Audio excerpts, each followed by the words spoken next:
What's up, ladies and gentlemen? Welcome back to another episode of Unprofessional. This is Dr. Trevor speaking to you. Hope you're having a good week, and I hope the world is not bringing you down. And if it is, I hope you're learning a good lesson from it. And I hope everything is going well otherwise. And that is all. In this episode, we celebrate Dr. Ken officially matching at a residency. Wow. Exciting. We talk medical school interviews and red flags and interviews in general. I learned how expensive Plan B pills are. We discuss whether the average person should carry Narcan at all times for heroin addicts. And finally, we talk the match algorithm, the soap, and whether St. George's University is a giant corrupt corporation or it's just, a thing. And we discuss Caribbean medical schools and whether they actually care about your hopes and dreams and your well-being, or they care about their match stats algorithms. You can take a wild guess there, and the answer may shock you, or maybe not. Anyway, take care, guys. Enjoy the episode. If you've gotten any critiques for us, hit us up at thatisunprofessional@gmail.com. Thatisunprofessional@gmail.com. Or if you have any headlines or current events or questions for us, we will answer them on the podcast. Enjoy the pod. This is fancy. It's always this fancy. What's up, everybody? Welcome to Unprofessional. We are two anonymous doctors. We talk about current events in health and medicine. I'm Dr. Trevor, and this is Dr. Ken. Who are you again? And we're Dr. Ken. We're very, very close to being doctors now. We are extremely close to being doctors. 2 In weeks. fact, dun dun dun dun. What are you now? You're a doctor, right? Aren't you MD? No, not yet. I just filled out my graduation You just figured out application. that you matched, though, which that's amazing. Thank you. There you go. How about that? The fans, man, they just can't get enough. Yeah, they're just really proud of you. How do you feel, bro? Man, You've worked your whole life for this moment. Everything has led up to this. It was a harrowing experience, let me tell you. Like it was on Monday, match day at 9 a.m. Saturday, I got no sleep. Sunday, I took 2 benzos, and I still couldn't sleep. I woke up at 6 a.m. and the time was going by so slow. So I was just watching TV, right? And couldn't focus on anything. That's so crazy. That doesn't happen to me. It was so stressful. And then the last half an hour, I was just sitting on the couch, just going on my computer. I didn't know what to do. I was probably staring at the Google homepage for 25 minutes. And those last 5 minutes, I was on Hotmail, just sitting and waiting for the email to come to see if I'd match or not. And I got it. And I was so excited that I literally went to the bathroom and I started retching. I was about to throw up. Are you shitting me? No way. No, dude. I had to run, dude. It was insane. You started retching after you got the good news? Yeah, I wasn't sure. It was so weird, man. I would never get overwhelmed with emotions, but I was confused as to if I wanted to laugh or cry or what. Wow. But I just started gagging and I ran to the bathroom. That's an interesting response. And then the text started coming in, and it seemed like everyone was successful in the match that are friends with me. Mm-hmm. I guess I'm the good luck charm, bro. If you're friends with me, you're matching automatically. I think that they just really got it done on their own accord, but I guess we'll figure it out. Possibly. That's crazy, bro. So I mean, the journey is about the same for Canadians and Americans, right? I mean, we both do high school, college. Well, I guess you guys call it uni. Yeah, exactly. University. And then we hit medical school, and then now we're here. But I mean, it's a fucking it's a lot, man. It's a big journey. I can't wait until tomorrow, where I find out where I'm actually going to be next year and where I'm going. Like I wonder if like the interview makes a difference, because like everyone says the interview is just to see if you're normal. Like even the interviewer said this, and your scores are like would dictate where you're going. But I want to see if I match somewhere where I made a good connection, because like probably 70% of the programs I made a good connection with the interviewer, and then probably 30% that like they seemed like they were unprepared or like they were distracted and they weren't able to like have a good conversation. So I want to see what happened with all of that. I haven't experienced the interviews yet, and so I don't totally know. But I would guess that it's like both a rule in and rule out type scenario. Like the bottom, whatever 30% of interviews, it's like, yo, this guy's just too weird or whatever. He just doesn't fit our program. We're not ranking him. And then there's like the middle portion, which is like what the person was talking about, like the normal people. But then I bet there's like a top, like 10% or something where it's like, yo, this dude or girl was fucking sick. Like, it would be a privilege to have this person on, even though their score was like, below average for our shit. I think most of the thing, honestly, is like how you interact with patients. Depending on what you're doing, obviously, if you're radiology, then they're like, well, we don't want someone too outgoing. We just want someone who's going to be happy. We want someone who could sit in a chair for 12 hours. Like, that's what we want. Just look at pictures. And look at pictures. But I think if you're like really good at like speaking to like the attendings, and they see that you'll be good at talking to patients and your communication skills are good, I think that'll like bring you up in some specialties. Yeah, most definitely. And I think it's for some better than others. Like, I mean, we were joking, but radiology, like, you really don't. I feel like you don't need to be that sweet. You don't need to be that cool. But but like ED, and I no others are coming to mind right away. But like you have to have a pretty good personality, or like, I don't know, a certain personality that fits that aspect. Like, if you come in and you just you're like some kind of sloth, like, even though you're super smart, like they're not gonna want you. I don't think, like, honestly, being like good with patients really matters much in the ED, because they don't give a fuck. They're not gonna remember you. You see them for 10 seconds. To some extent. Yeah, obviously, like, it's not 100%. But like in the ED, no one gave a fuck who I was. I talked to them, they just forgot about me. You're either gonna go home or you're gonna go up to like the hospital and like spend your days there. But it doesn't play too much. I think it's more like how you get along with the team, because it's a very more collegial atmosphere, I think, in ED. Yeah, it's more like a sports team, kind of, like, it gives me the vibe. Yeah, oh, definitely. It's more of, it's us trying to get this shit done rather than it's me and this patient. It's more of like we're a team aspect working on outside things rather than me and the patient like continuing their care. You know what I mean? Because it's not that at all. And in internal medicine, you don't really have that because you're so scattered everywhere. I don't really see that team like atmosphere that happens. Right. And that's what I'm stoked about in the ED is like I can't wait for that team atmosphere again, because I remember playing football. You were saying and stuff. that the other day. I still have fucking dreams of just like being there with the boys, just fucking doing our thing. And just like fighting, just fighting the good fight, even though it's so sad. Like you said, like what the fuck is high school football? You know what I mean? It means nothing in the grand scheme, but it just means so much. So you were saying that, right? Like when you were at the first day or whatever of your like rotation, and like everyone's in the room just shooting the shit.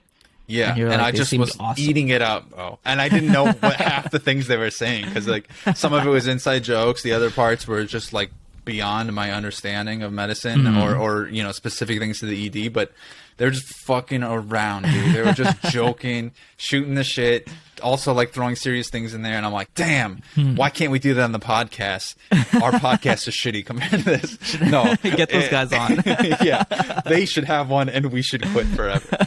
No, it was sick though, and I'm like, damn, I'm just excited for that kind of atmosphere, and it convinced me that like I just want a good fucking team around me, other good residents, and I'm chilling. Like it could be the worst situation in the world, but I'd be stoked to be there. I'm reading a book right now where it's like these guys, they know that they're like men at a certain point. This is in Britain, and like the Vikings invaded. They like knew they were men once you fought in the shield wall. Once you're like shield to shield and you're trying to stab motherfuckers, like, and it's like the most intense situation in your life. And I'm like, I don't know, I feel like I'm like ready for that moment, even though it's kind of brutal. But yeah, that's like the 300. Right. And like they didn't let that. There isn't that kind of a thing for like young men anymore, where it's like there's a moment where you go from like a boy to a man, or I don't know, from someone who's just amongst the community to someone who's important in it, you know. And it's too bad that it's not really a thing anymore. But this is mine. I feel like you don't really see that in like too many other places, right? Like besides sports and like a certain few jobs like EM, even like all of medicine, you don't see that. I think EM is like an outlier, but it's so weird that you don't see it more. Yeah, 100%. All right, that was a fucking great intro, if I do say so myself. let's hit the music and we'll dance a little. The geniuses will see us now. I'm a pro. He's very unprofessional. Very unprofessional. These are our newly arrived surgeons, Doctors Trevor and Greenbaum. Doctor? Doctor? Doctor? Doctor? Doctor? Doctor? Doctor? Doctor? We're not doctors. Are you sure they can handle this? Oh, we can handle it. We're professionals. You'll forgive us if ever not instilled with confidence. Potentially unprofessional pieces of content. Dr. Mike. Dr. Mike, come on the show. God damn it, Dr. Mike, you better come on the show one day. That's our goal. Mike. We're gonna make a goal. Yeah, okay, that's our official goal from this point on.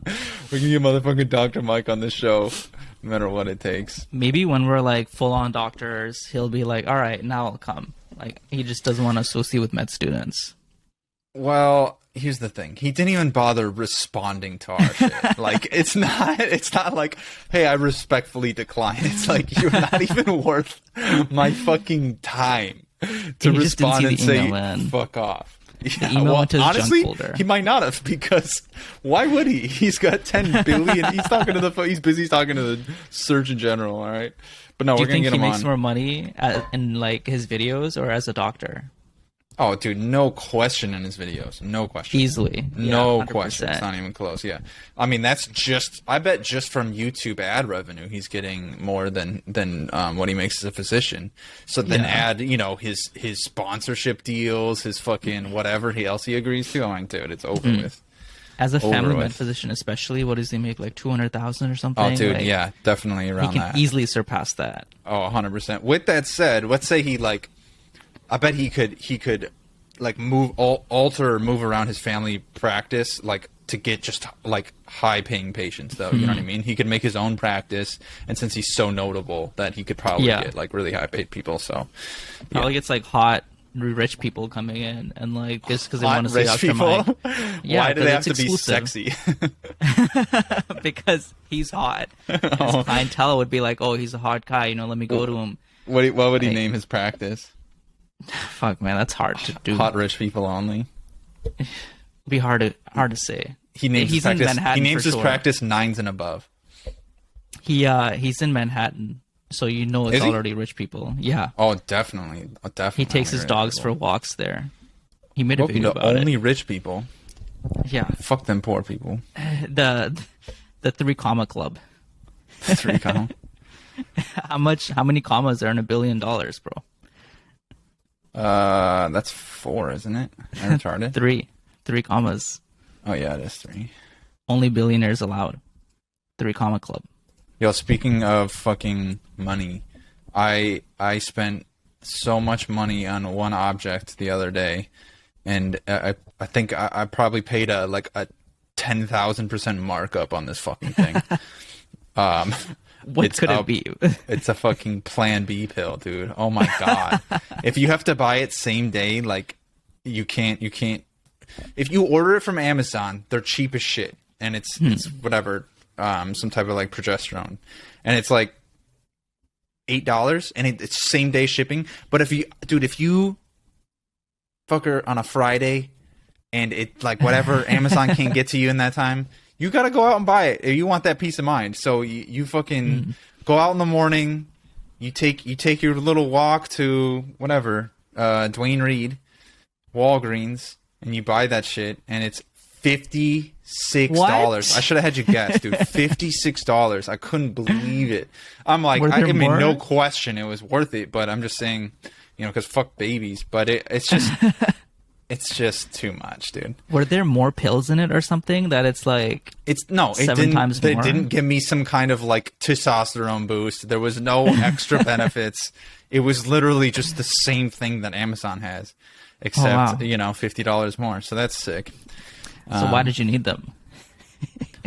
Well, I think you can kind of insinuate that. Look, you're a virgin, right? everyone has their vices, okay?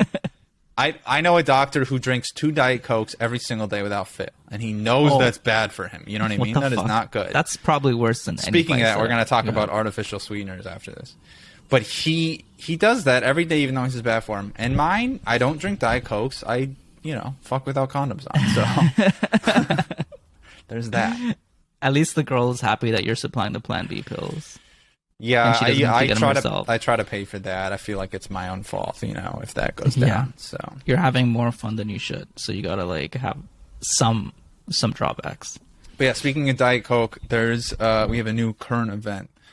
The CNN article is from CNN Health. Alternative sweeteners in your drinks can help with weight and diabetes risk, study says. And this sounds kind of obvious, but there's the classic trope of artificial sweeteners are not can cause cancer and stuff, which at the end of the day we still Really? don't I've never fully heard know. that. Yeah, there's been studies, but various things happen with artificial sweeteners where it's not absorbed the same way that normal sugar is. So when you have something like stevia or aspartame, I think aspartame is in Diet Coke, and other things, neotame, saccharin, whatever. They aren't absorbed in your body the same way sugar is. So they just kind of travels through your body, and then it just gets pooped out. So that's the general mechanism. Anyway. That's good. Maybe there's other ones. I didn't know that.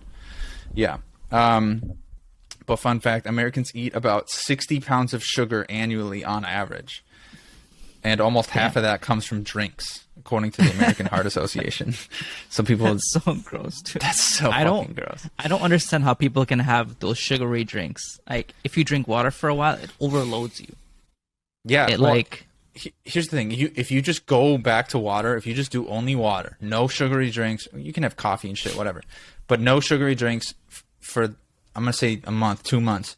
Once you're going to have that Coke again or whatever, and you'd be like, yo, this shit is sweet as fuck. It is too much. Because I've done that and I felt the same way.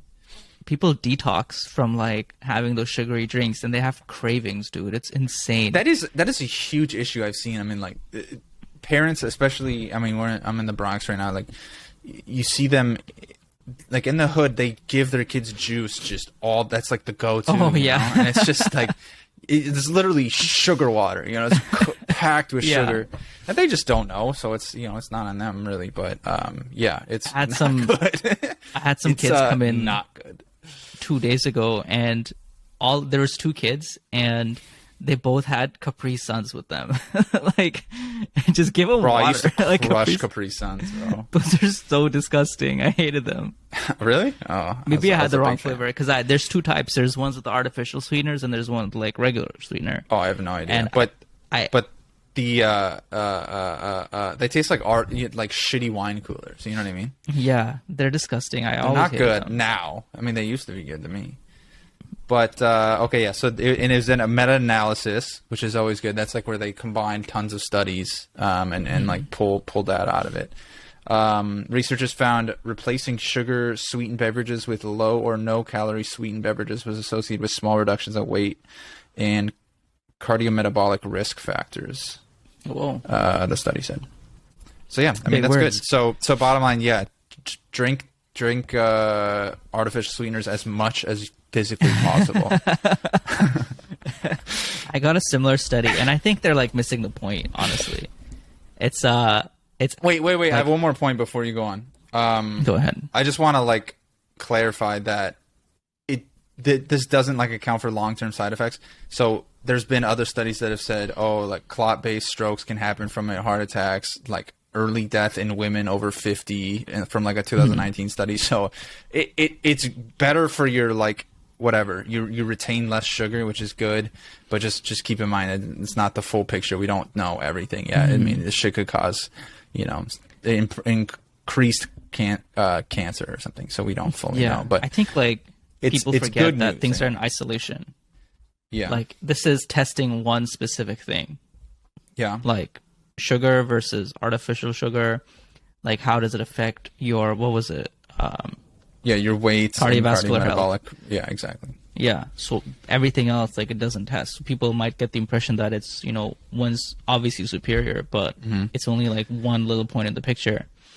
Right. And like next year, there could easily, tomorrow, there could be a study that comes out saying, our stevia increases your chance of cancer risk by 1%, which is massive. You know what I mean? So you just don't fully know the full picture, and so you just got to kind of keep everything in mind. But it's good news for the stevia front in this case. So there's that. So go ahead. So what was there was this article that's like asking about weekly food that you could add to your diet to make it better. And I think like both your study and like my study are missing like a big point, but this one says, upgrade your breakfast by making it protein rich. So like, have oats with like fruits and stuff, makes sense. Or like have egg whites, Greek yogurt, whatever, spinach omelet. Second one, add vegetable to like lunch or dinner. Great. Makes sense. The next one is add 2 fruits each day. Take a tea break, cut your portions in half. And, a lot of this is focusing on you need to like cook. But I think they missed that. Like a lot of people don't have time to cook, and they have like busy lives and families, and like they're working all day. So how are they going to have time to like prepare breakfast? It's way easier just to go to Dunkin' and get a donut and a coffee rather than doing this. And same thing, like, sure, it might be easier or better to use like artificial sweeteners, but when you go to Dunkin' to get your coffee, are they going to have artificial sweetener? Like, are you going to remember to do it? Like when they're drinking their Coke because they like, want to drink in the middle of the day, they don't have the option sometimes to do that. So I think like it's missing the main point, which is like people don't have time or like the budget to make these like substitutions or like additions. Like it's much more expensive to like make a healthy breakfast than it is like, just picking something up quickly or like whatever, Are you saying that there's underlying problems in our society that go beneath the tip of the iceberg that we're looking at? I guess that is, what I'm saying. I don't want to say anything controversial, but I guess, everything we say on this podcast, sense. we both mean and don't mean at the same time, and we can't be held responsible for any words or sounds we use. If anyone gets offended, I didn't mean it the way you think I did. I meant it the other way. Yeah. I don't know. It's just, it's, I think like, CNN, all these articles are so tone deaf, it just makes me angry that like you're addressing these things when like 60% of people in America live like paycheck to paycheck. Like these things they're not going to read CNN first of all, but secondly, like if they do, these things are like out of their reach at the moment. Well, I mean, it's like the people who need it most aren't going to hear it. The woman who's giving juice to her child every single day when they really should just be drinking water, she's just not going to be reading this CNN article. And even if she did, what the fuck's she going to do? Leave her job early for lunch so she can cook a vegetable type meal? Like, it just doesn't happen. So, I mean, I don't know. I don't know the answer to it, but I mean, the bottom line is the article is correct. Like, eat more fruits and vegetables. It makes sense. If you're wealthy and you're overweight, these are things you can do. Yeah. But if you're poor and overweight, good luck. You know, basically. I mean, and there's things that they could do to their lives. The poor people that we're so in touch with. That we're so in touch with that. I think we are. Honestly, I think we're in touch with like the lower income people. Like that's all I see at the hospital. I mean, I am kidding, but we do see that a lot, and we're not exactly. I mean, I feel like we're like middle class, but I mean, we have to chill out on our money usage, before residency and during it. So it's not like we're that out of touch. But what was I gonna say? Yeah, Let me tell you about 2 of the stories that I saw. All right. Okay, tell me. At the clinic. This first one was like this lady came in. She looked like a potato, bro. She. Wait.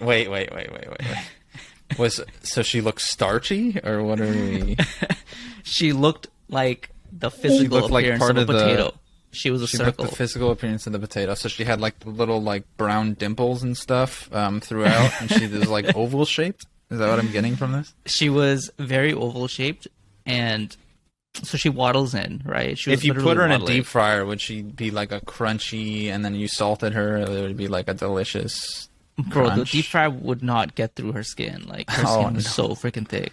You would Oh, have it's that raw thick on the potato inside. skin. All right. Okay, continue. Her BMI was 64, if you can picture it, and she's like 31 or something, and she keeps saying like, I work, I don't have time for anything. She's coming in because she's like, getting bariatric surgery soon, and so she has to like keep up with her doctor's appointments. She's been working out. She says yeah, but she hasn't. She keeps saying how she's working and she's so busy, and her commute is an hour and a half one way.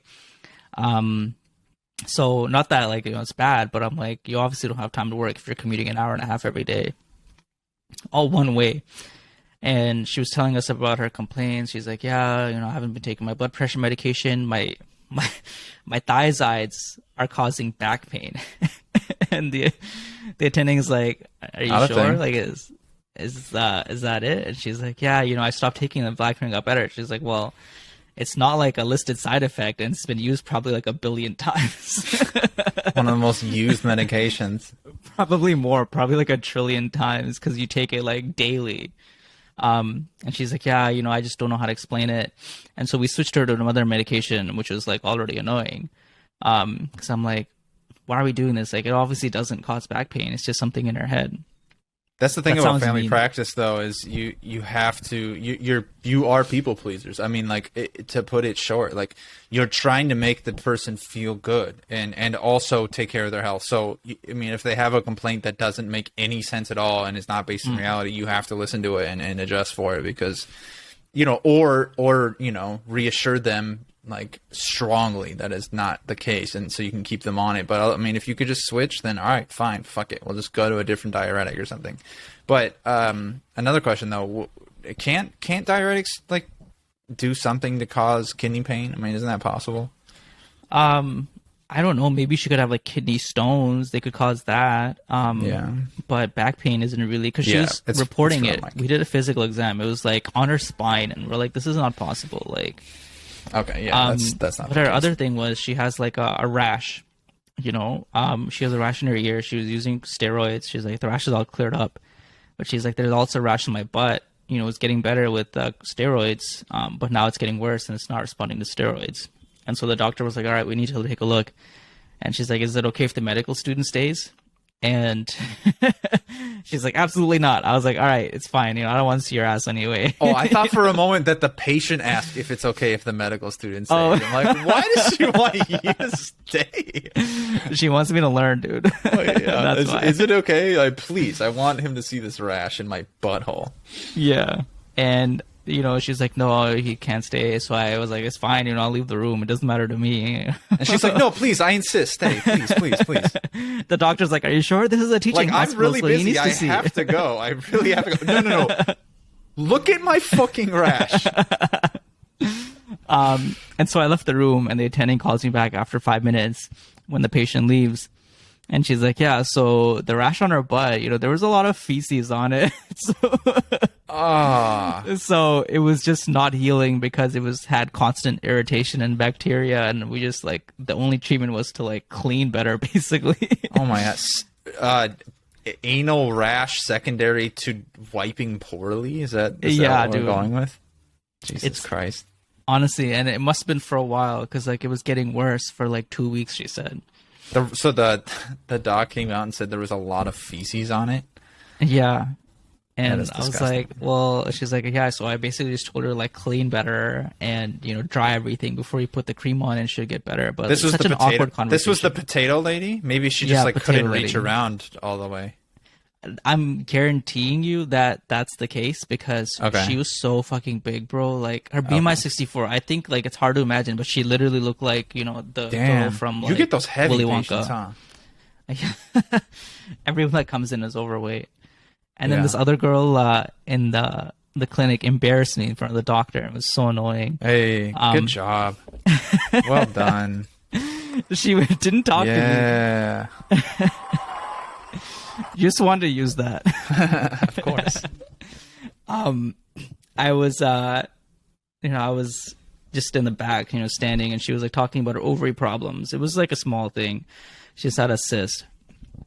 and she tells the doctor her story, and the doctor does a physical exam, and when she's sitting on the chair or like the the table or whatever, she's like, looks at me and she's like, do you want to do anything? Do you want to come examine me? I was like, no, I think That's I'm kinda okay. That's the She didn't start have of a any- porn. She didn't have any issues, so I was like, it makes me seem like, I don't want to do anything. And then at the end of the thing, after she finished explaining everything, the doctor was writing her note, and she turns to me and she's like, so do you have any questions for me? And I'm like, what the fuck am I going to ask you that like you can answer to me? And I was like, no, it's fine. Like, I know this stuff. And she like asked me, so, are you just starting? And I was like, what the fuck is with this girl? Like, she just wants to make me seem like, I'm not interested or whatever. But I was like, no, like, this is my last month of my last I don't year. think that's what like, she was trying to do, even if it was coming I off don't think that way. it is, but like, that's the way it came Maybe off. she And thought it was you were so cute. annoying. I was wearing a mask, so I don't know how she would. That makes people look better. But it just made me seem like I wasn't interested at all, and I was so annoyed because I'm like, why are you like doing this to me for the doc? I think you're looking at it the wrong way, man. I know, but that's the way like it seemed in the moment. Mm-hmm. But it was just frustrating. Well, I'm happy she did.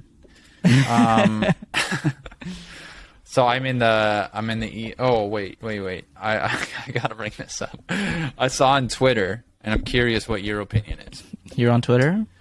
Yeah, so I am. I follow like various medical accounts, and I'm like, how are like medical people popular on Twitter? Like, well, I'm curious like what they post and stuff. And a lot of it's like kind of dumb. A lot of it's like Influencers. like everything's virtue signaling at some point, but like a lot of it's like very whatever virtue signaling.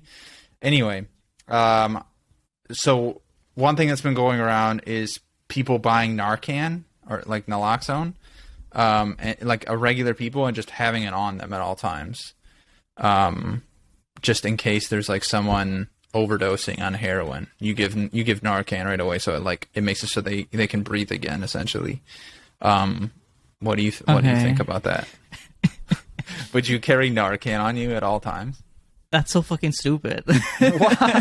Why? What if someone dropped right in front of you and from rocking some heroin?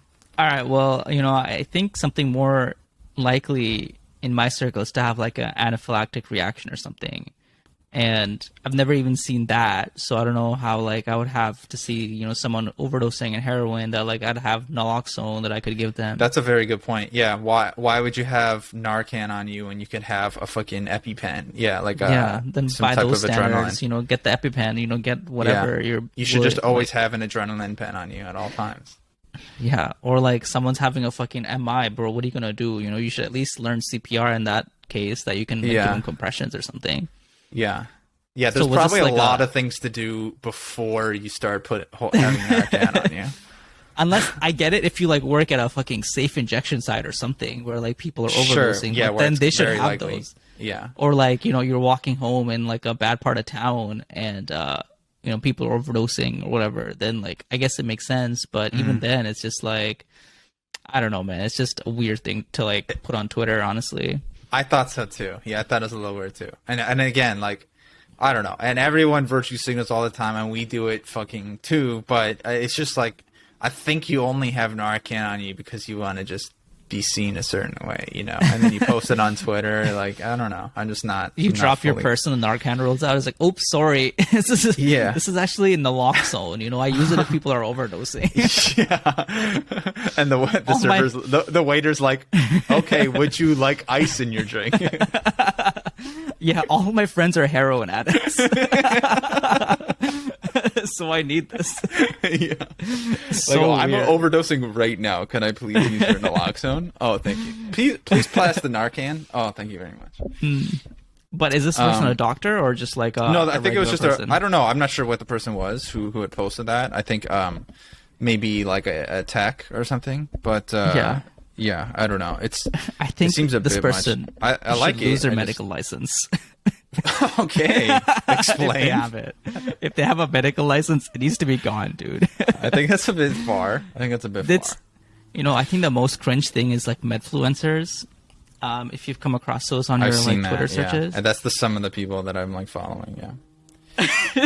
Why do you follow influencers? Because, and it's so, I mean, it's cringy that I'm like, I feel like I have to follow this person so I could see like what they're posting, because they're like, they're popular. Like I need to see what makes people popular, and so, and like some of it's so cringy and it's tough. There's a lot at SGU. Like, I don't know if you follow SGU on Twitter, but I on their don't. Instagram, they keep reposting people. Like, it's always girls, you know, and it's always a stack of 8 books, their laptop, they're taking notes.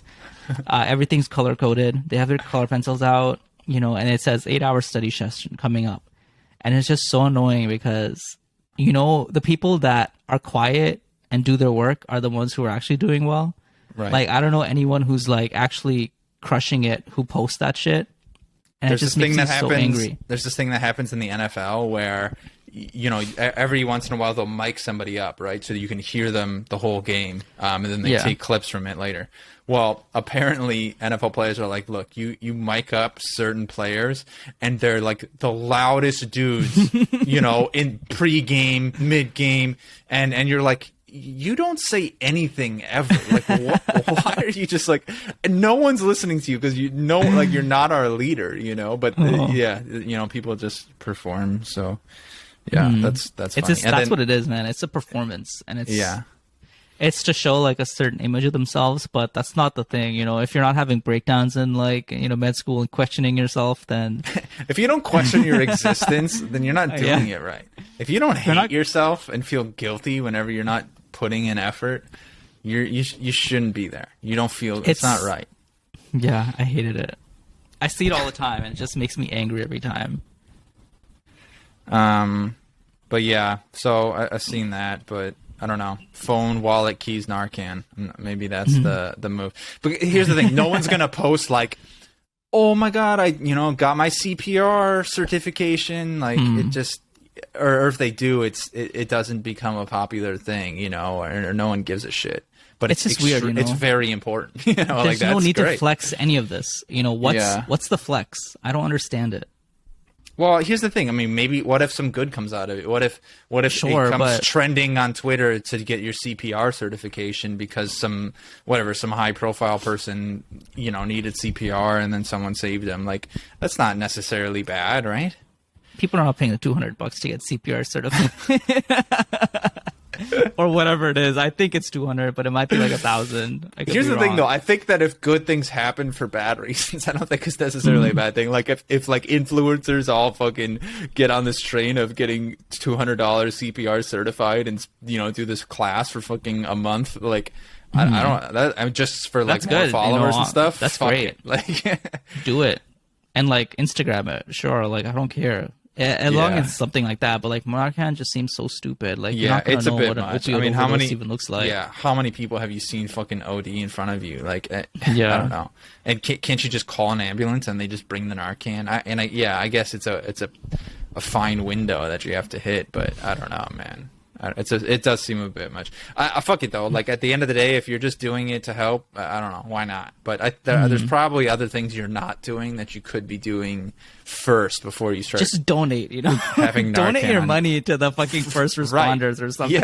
Yeah. They or could just do better. Important organizations. Yeah, that's very true. Buy that Narcan and give it to like some fucking firefighters or something. Give the money to an organization that starts supplying Narcan in like first aid kits, you know, or something like that. Like, that's or probably a safe more injection site or something. I don't know if those exist. Exactly. Yeah. No, they for sure do. But exactly. There's better ways. Yeah. So yeah, I thought that was funny. You got any other stories or anything? Yeah, you know, I was gonna tell you about this great opportunity I saw for you. Volunteer opportunity. Yeah. So also, I gotta talk about soap because it's so fucking dumb what SGU did. Okay. But, you know, a lot of people with this war going on are going to volunteer. They're going to Poland and Ukraine and providing support on the front. You did. It's crossed my mom was like, absolutely fucking not. I wanted to do it last night too, and I was like, you know what? I got a couple months off. Maybe I'll go. But I was like, oh wait, my parents wouldn't let me, and they're not wrong. Yeah, it's probably. a lot of people are going to help out, and especially with you, you have a lot of skills. You could go over there, provide medical care, motivational speeches, whatever. Tell people you just need to fucking go for it. You need to work 7 days a week. You need to fucking hate yourself, and you need to go all in. No sleep. No masturbation. No masturbation. Yeah. I should make like a fucking 10 commandments. Number 2 is no masturbation. That's what you told me back at SGU, and I think right. it's great advice. Honestly, that should be the unsolicited advice for this episode. Okay, we'll try. That. So I think what would be good for you is going there, volunteering, giving your expertise in like medical care, giving like first aid to like the Russian brethren over there. Keep them healthy so they can take over Ukraine. Yeah, I think it's less heroic and intense than you're portraying it, but yeah, I would probably go over there and do like small things like, hang IV line, put in IVs or like hang fucking saline and shit. But yeah, no, I mean it's dope that people would go over there in danger, like in a zone of immense danger. So that's Russians are having cool. a lot of casualties, bro. Someone's got to be there to like help them out. Yeah. I don't think you got the joke, which is you're going to be helping the Russian side, not the Ukrainian side. No, I don't, I'm like, what? You didn't mention it. I mean, I half got it, but I'm like, I don't quite.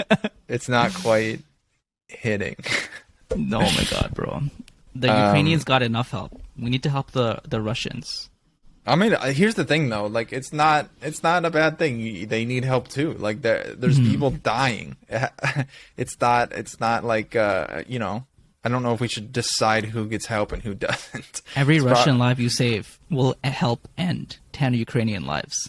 And that's ultimately what we I don't want. think that's the math. I think you just save someone from dying. That's what They're we not want going to to return to the front lines and just start fucking gunning kids down again. First thing, you do CPR, they come back, you achieve ROSC, they get up, He, like, get their pops up, gun, he's, like, and run in. hyper aware because he's like full of adrenaline. He just grabs a gun and just starts shooting Ukrainian kids. He runs into Kiev, executes Zelensky. Game Damn, over. bro. And that was all because of me. Yeah, you helped My win the medical war. care helped But, win like, the war ending- for Russia.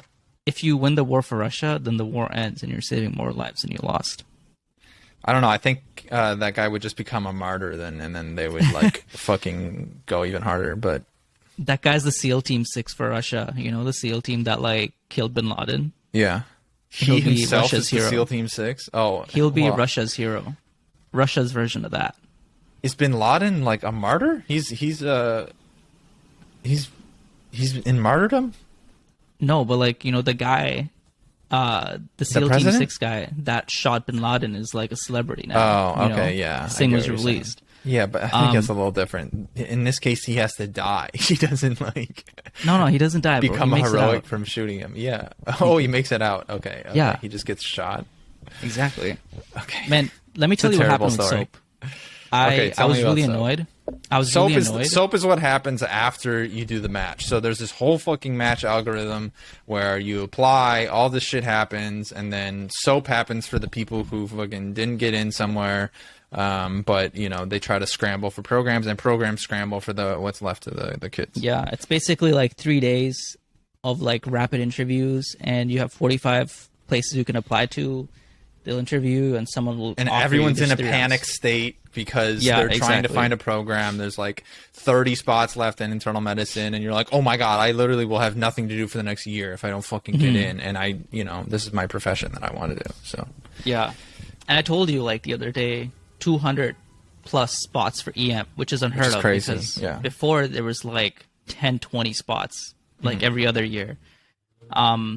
And everyone knew this was going to happen because it's another year of virtual interviews. Last year was like a record unmatched year. This year there was over 2,000 positions unfilled. That's crazy in everything. Like yeah, that's crazy. that's a lot of spots, and I feel like people from SGU have a good shot at getting these positions. More than, if you don't get a U.S. medical graduate or a U.S., DO, you would go to US IMG next thing. just based on like, if you want someone who knows the culture and they're gonna like know the hospitals. So I feel like they have a good shot. And SU didn't tell us about it because, obviously odds of getting in are low. And the only reason I can think that they would do that is like, ignore this, is that they don't want their match rate to go down. Because obviously if you're not going through the match, you don't have any interviews, you have to only rely on soap. Your odds are not as good. But this year they were better than most. And for someone like you, who's like, finished same time as me, your steps is done. All you had to do was pay $100 and you could apply to 45 programs. And, with your improvement in step 2, a lot of programs will want you, and like you have letters and everything, just they're not ready to go, but you could get them ready to go if you knew about it. But it was so weird that SU like didn't tell us, and they find that it's more important to keep their match rate high rather Dude, that's than the thing. like They care about helping their a grads. few statistics, and if they hit those stats super high, then they'll keep kids coming into their school, and then that's all they care about. I mean, they don't care if every single student matched into family medicine, which is essentially the lowest tier. There's also great, very smart family medicine doctors. That's not what I'm saying, but it's essentially the lowest tier. It's the easiest tier to get into, and that's all they care about is getting people matched into residency and doing it with that stat. Their match rate is huge to them, so they don't give a shit whether you want radiology or not. In fact, they wish you didn't. They wish you just wanted to be a family medicine doctor. Yeah. Honestly. They want everyone to go for IM and FM. Yeah. Just so like, they have the highest you have odds. other thoughts and dreams? Yeah. We don't care. We don't want that at all. In fact, you shouldn't do that. They actively advise you against doing the thing that you want to do. But then, Which like, is fucking if someone breaks the mold and goes into like dermatology or something, which is like super competitive, right? Like they'll put them on a pedestal. They'll tout go, him. hey. That's their fucking hero. Yeah, like look at this guy. He got into derm. We did everything we could to We did dissuade everything them, we could. Yeah. They still did it, and now look at them. We threatened to like- kill their family if they applied to dermatology, and yet they got it. Who do you think? I mean, you we are helped them along the against way. us? We gave them all the resources available. It's ridiculous, man. And even the advisors telling like D not to apply this year, and this guy got more interviews than I did. You know, and that's They really told him not to apply. I mean, he got like 80 interviews. I know, it was That's fucking crazy. I don't think they know what they're talking about, honestly. Like, They must not, right? What's best for us. I don't think they Yeah. do what's best for us. They do what's best for them. Yeah, if it's close at all, I think they just tell you to wait till next year and boost your shit up. Yeah. 'Cause they don't care about a And- year of your life. They just want their match rate up. Yeah. For FM especially, I think it was like, to the people that match, like, I was looking at it was completely different, honestly, from like what I had known about. I was looking on like some resources, and people were saying, I failed step 1, and then, I didn't do that well in step 2, and I'm doing surgery now, and I'm an IMG, Yeah, it's so variable. Like, I think there's no absolutes of like what's a good candidate. Yeah, they're trying to like standardize it, and it's really difficult to do. But I mean, that's what organizations do once they become, very big. Is they fucking try to get like all right, let's get this person to X and Y, and if we get them there, then we should tell them to do it. If not, then they shouldn't do it. But that's not how it works. So. Yeah, they just like, even when I was like looking for schools, my dad was like, okay, apply to SGU because they have really good match stats. And, I believed him, but there's all this information underneath that they don't tell you. I It's knew like, it, dude. I knew when I applied. I'm like, I know that these stats are like half bullshit, Too good to be but true. what am I going to do? Like, I don't really have other options. And what am I going to do? Apply to AUC instead because they, there's no way. I mean, place is more prominent. Like, there's just no reason not to go here instead. So imagine if it was like, what percentage of your entering class matched? That's the stat that I want to know. That's more percentage realistic. Oh yeah, dude, that's huge for sure. Didn't yeah. John Madden say like, only 65% of you will match in like our first year or first Yeah, it's term. so funny. They wait until you're like a year in, and then they go, just so you know, only 65% of you are gonna fucking make this shit.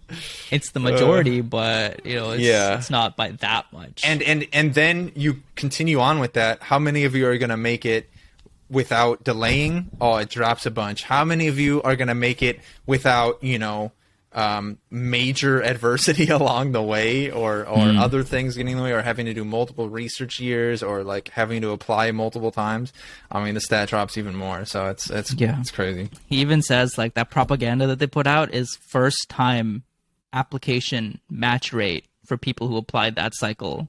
Like, yeah, he straight up says like it's bullshit propaganda. Like he tells you, you're like, he's oh like, my don't believe God. the propaganda the school gives out. 65% of you in this room are gonna match, and it's just crazy. That is crazy, bro. So I mean, like if you think that in the case of like 65% of you will be alive next year or something, you're like, you like look around you, you're like, the person next to me is gonna fucking die. That's it's crazy, just as bad, man. What do you think is Or I worse, will. like dying or having $200,000 of debt and not having a medical degree nothing to pay to it show off? for it? Yeah, dude. And it might be more. I mean, it'll likely be more than 200,000. But Well, mine's 400,000 now, but yeah, yeah. I'm like all the way through, so it's different for me. But if you drop Right. halfway, I'd say it's 200. You know, it was funny. There was a guy who was posting, and he was a U.S. medical graduate, had 265 and 274 on his step 1 and step 2. That's huge. So, I like- mean, it's some of the best scores you can possibly have. Yeah, 95th percentile on both, probably higher. Yeah. And he said, I had 18 interviews into plastic surgery. I did a year of plastic surgery research, and I didn't get in anywhere. Holy shit, he didn't. Oh wow, that's Yeah. crazy. And, you know, I've seen a lot of stories like this where people had like an unreal number of interviews and like, you know, there's nothing wrong with them. What do you think it could be? Probably had something in his teeth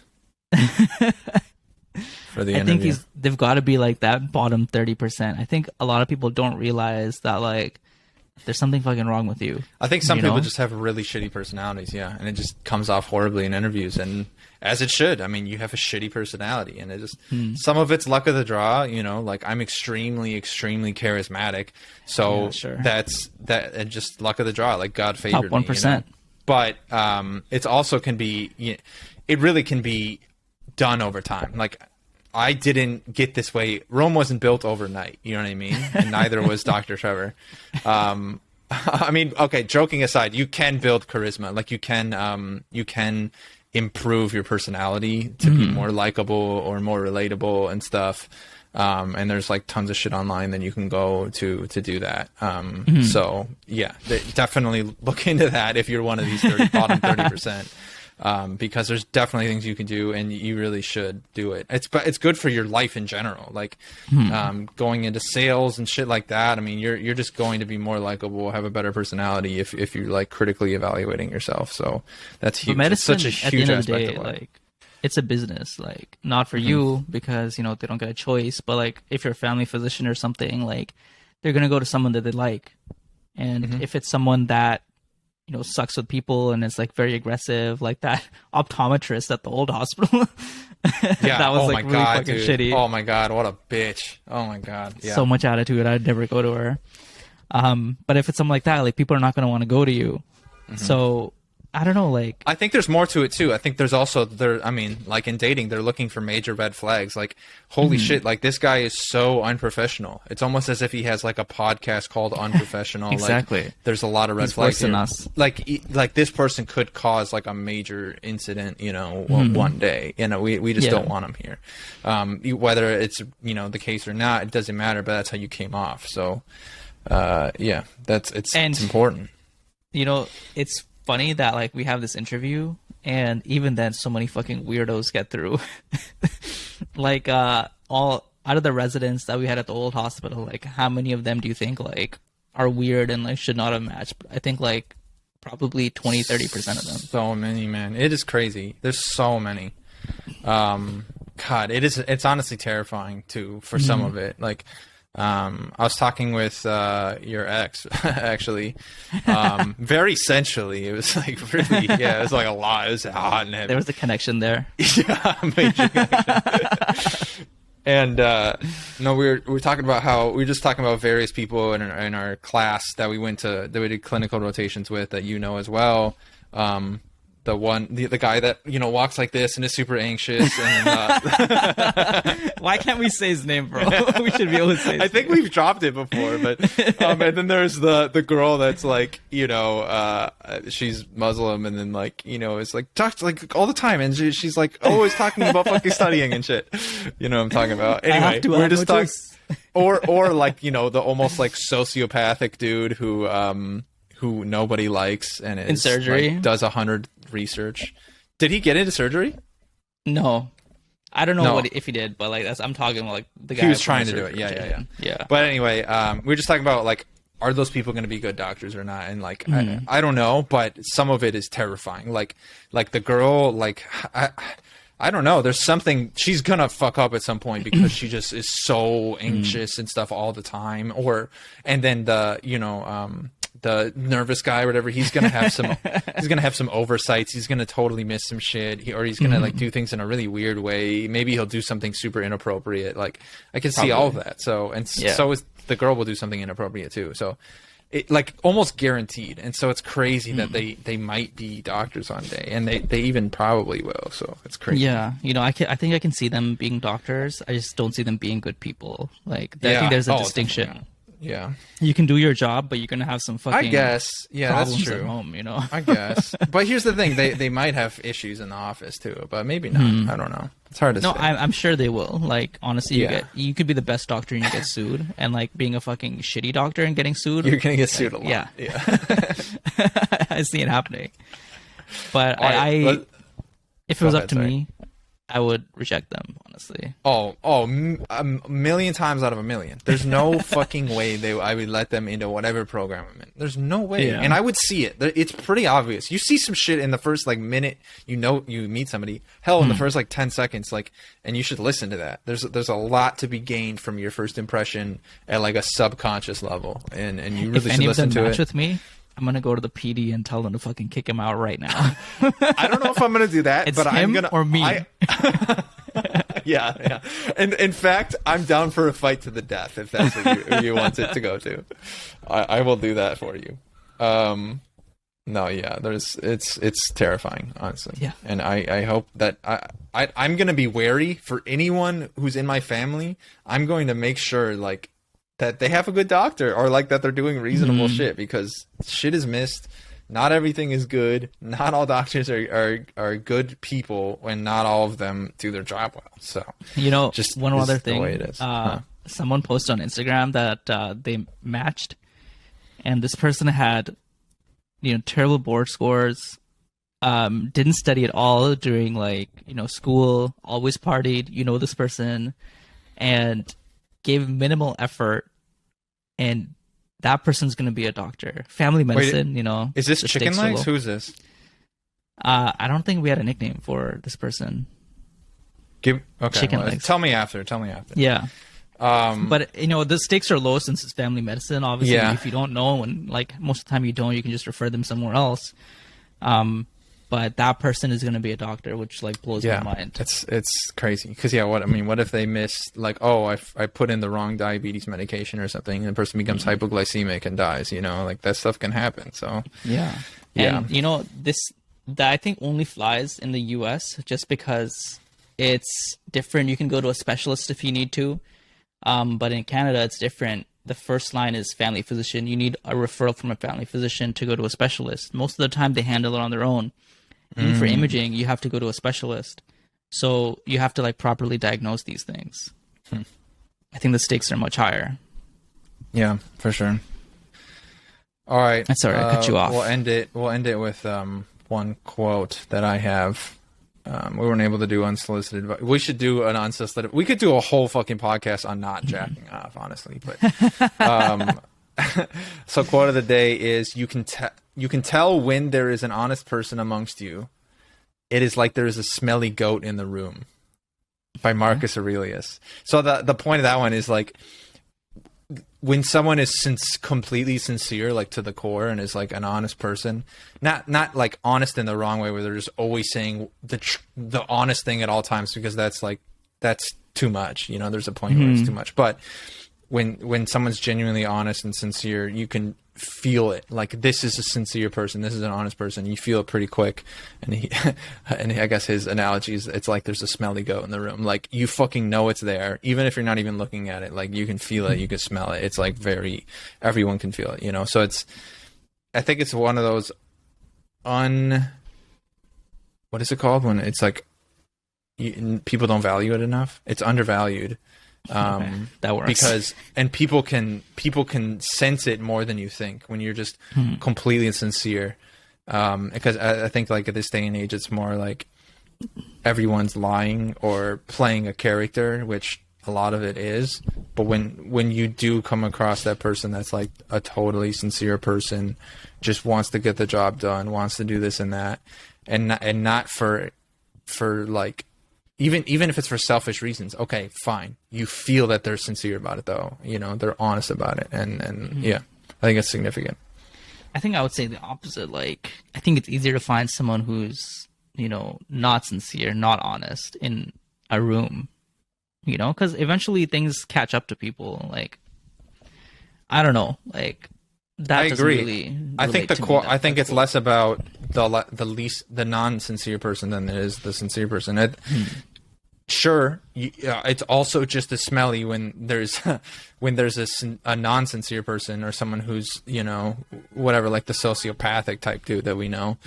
But I think the point here is you can also tell when someone's like to the core, like a sincere person, you know, after I think that's important. Like, yeah, it may be even more smelly when it's a person who's insincere, but you can still smell that fucking goat in the room that's honest to the core.